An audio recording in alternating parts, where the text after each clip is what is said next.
when the court did a search for Michael Padden to get additional contact information to call Mr. Padden to notify him of his tardiness for today's hearing. Big headline from January 4th. Yeah, you heard that right. A sitting judge is Googling a lawyer during court. This isn't Law and Order, it's Where in the World is My Counsel? And spoiler alert, it only gets messier from here. Came up saying prominent Twin Cities attorney Michael Padden. Okay. Don't need to go there. Go here.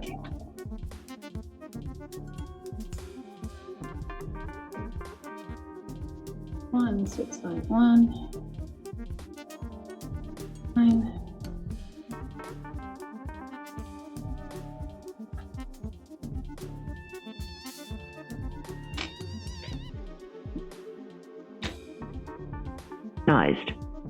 Please try again.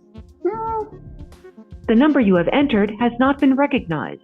Oh, I am not.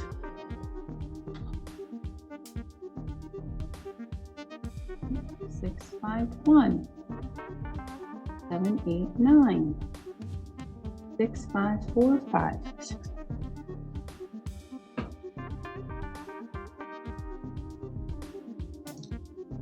Please try again. You try it without the one. Try it without the one. I think they've always had to do one, but we'll see. Maybe it's a 612 number. You have entered has not been recognized. I'm gonna try looking him up. That's what I'm gonna try to do.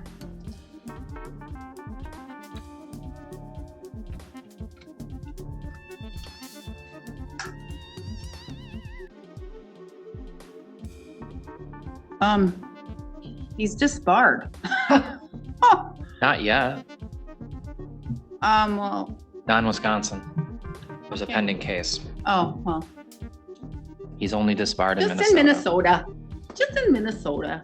Disbarment isn't a slap on the wrist. It's the legal version of being voted off the island. No courtroom, no clients, no comeback. So why was he still showing up like it was business as usual? Alrighty then. Prominent Twin Cities Michael Padden disbarred. Prominent Twin Cities attorney Michael Padden disbarred. Well, his number is not recognized, so. Maybe he thinks he's disbarred in Wisconsin, because I know that Minnesota filed a complaint against him in Wisconsin on October 17th. I'm gonna probably say you need a new attorney. Probably what I'm gonna say. Probably. Do you pay him? I'd probably get your money back. Probably do that. Or ask for it, but sorry. Yeah, because that's the new news is prominent Twin Cities attorney Michael Padden disbarred. Not just suspended, disbarred. Cut, throw, gone. Let's be real. This woman paid for legal help, got ghosted, and is now in court solo. How would you react if your attorney vanished mid-case? Let me know in the comments, because this is next level, legal abandonment. Okay, so I'm gonna give you some time to find somebody else. All right? For what it's worth, he never filed a discovery demand and we haven't provided any. I don't know how much you paid him. You don't have to tell me, but I would try and get that back. Just friendly advice. All right, so did it take you a lot of time to save what you needed to get to him?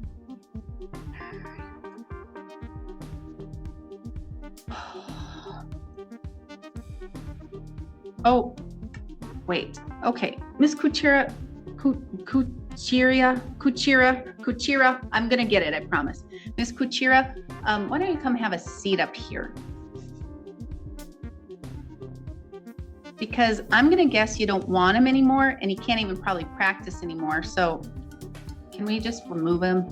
Yes. And then we can just talk? Yeah. All right, we will go on the record. This is what judicial triage looks like. 1 minute, it's a routine hearing. The next, the judge is playing investigator, therapist, and cleanup crew, all because someone didn't bother to show up. In the matter 24 CM 213, State of Wisconsin versus Casey Kuchera. The state appears through District Attorney Kevin Schmidt in person. Ms. Kuchera appears in person without counsel Michael Padden. The court attempted to call Michael Padden's number 3 times. All times it came back that this number is no longer, doesn't exist. The court searched for Michael Padden's contact information.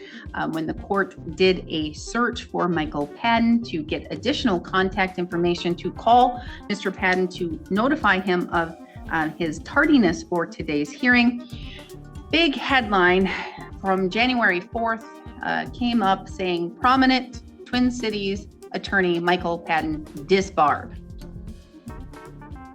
That just leaves me to believe that perhaps he's not able to represent Ms. Kuchera, and Ms. Kuchera has personally paid for his services. So Ms. Kuchera, you have a few things that you need to take care of. I'm going to guess that even hearing that news, even if by some chance, some grace of God, he may still have his license here in Wisconsin, hearing that he's disbarred in Minnesota probably gives you a little bit of angst. And I had just contacted him Monday to remind him that we had court, and he never mentioned it. Oh, well, kind of interesting. Did you contact him on the number I just contacted him at? I can give you the number. I would love it if you could, because I just called this number and it says it doesn't work. Yeah, 612-669-4542. Okay, well, that's not the number that I have, and that's not the number that came up. I don't know. And here's the thing. It's up to you and whatever you want to do. If you want him to continue as your attorney, that's your right. If you don't, that's your right too. Completely whatever you want to do. I called the case because you have $1,000 posted because you failed to come to court. So there's $1,000 posted. And what I was going to do was going to see if you wanted him to continue. If you didn't, I was going to remove him, and I was going to see if there was an offer, and I was going to see if there was any restitution. But I'm just going to ask if there is any restitution, because I don't have any disposition supplement. No, there's no restitution here. And so I'm not even sure where this case is going. I don't even know what's going to happen.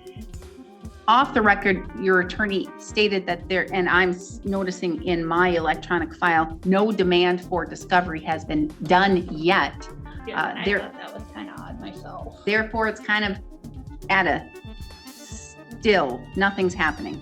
So I don't know what you want to do. We can't talk about the case or where it's going or even an offer if you're keeping Mr. Padden as your counsel. He fails to appear. You said you talked to him on Monday, reminded him. You, the client, reminded the attorney. You, the client, reminded the attorney that there was a hearing. That usually goes the other way around. Like usually the attorney has the job of reminding the client, but good for you for being responsible and reminding your attorney who has failed to appear. All right. And again, it's not the court's job to even contact him to appear. He should be appearing, especially when the court gave him permission to appear by video.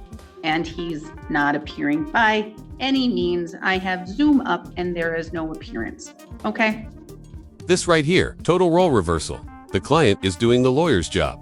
If there was ever a moment that screamed, this case is upside down, it's this. So I'm not going to put you on the spot. I'd like to know if there's an offer, but I'm just going to kind of do a quick little turnaround to give you time to think about what you want to do. Maybe talk to attorney or ex-attorney Padden and figure it out. Mr. Schmidt. Offer would be a ticket for 346,675 sub 1. That's owner's liability for failure to stop after accident, which is, according to the bail schedule book, $767.50. $767.50. And what was the statute? 346.675 sub 1.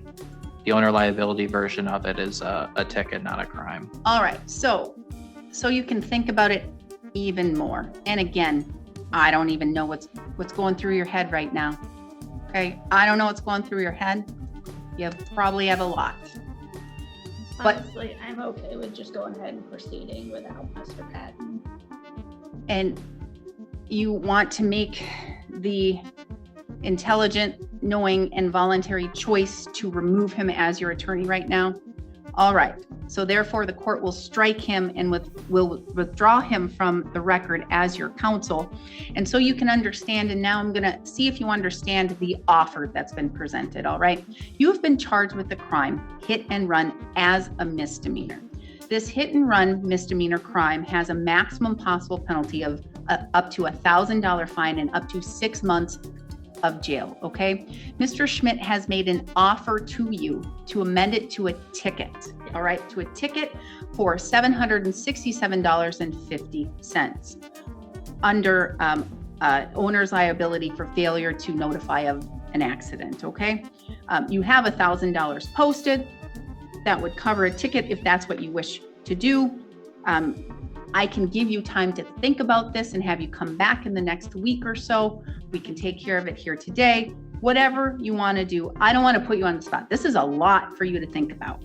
I'm okay with just taking the ticket and just going ahead and getting this over with. You want to accept the responsibility, be accountable for your actions, And honestly, props to her. No lawyer, no excuses. She handled it with more composure than the guy who was paid to be there. Sometimes courtroom victories aren't flashy. They're quiet, smart, and earned. Ticket for the fine. All right.